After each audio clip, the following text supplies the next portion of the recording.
สวัสดีสวัสดีล่ะสวัสดีFCทุกคนเนาะมื้อนี้พาหมูมาแอวยิงกระหอกเนาะเบิ่งหมูเฮานี่รออยู่บ่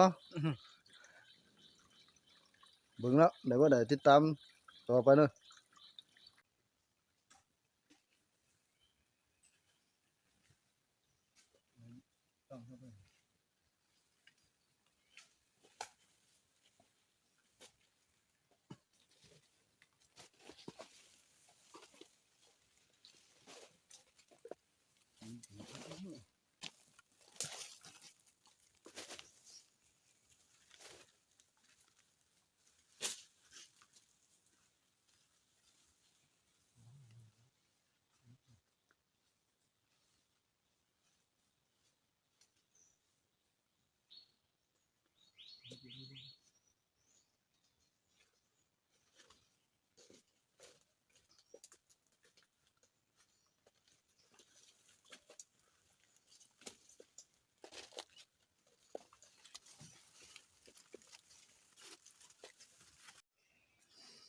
โอ้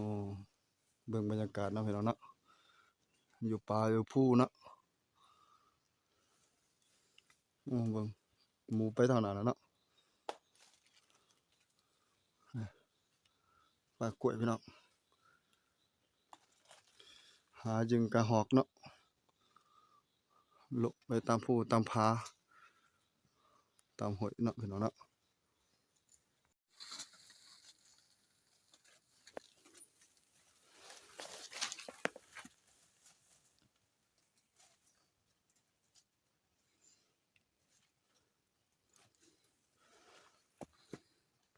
มื้อนี้มานำหมู่2คนเนาะแต่ว่าแยกกันเนาะแยกกันมาแยกกันไปเนาะแยกกันไปคนละทีเนาะหมู่ไปเบิ่งหนึงเฮามาเบิ่งหนึงเนาะพี่น้องเนาะ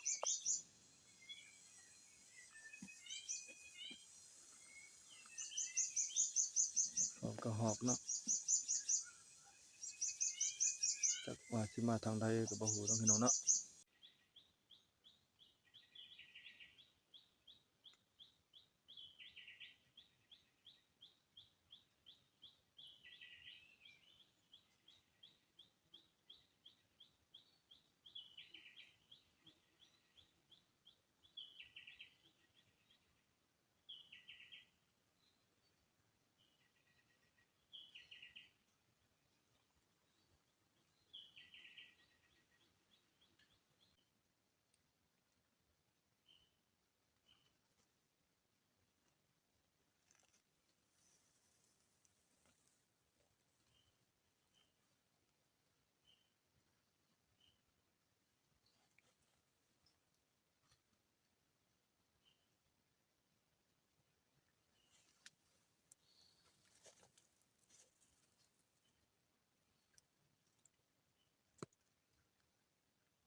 2ตัวพี่น้องได้2ตัว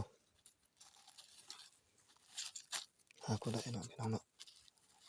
ก็ออกเอาก็ได้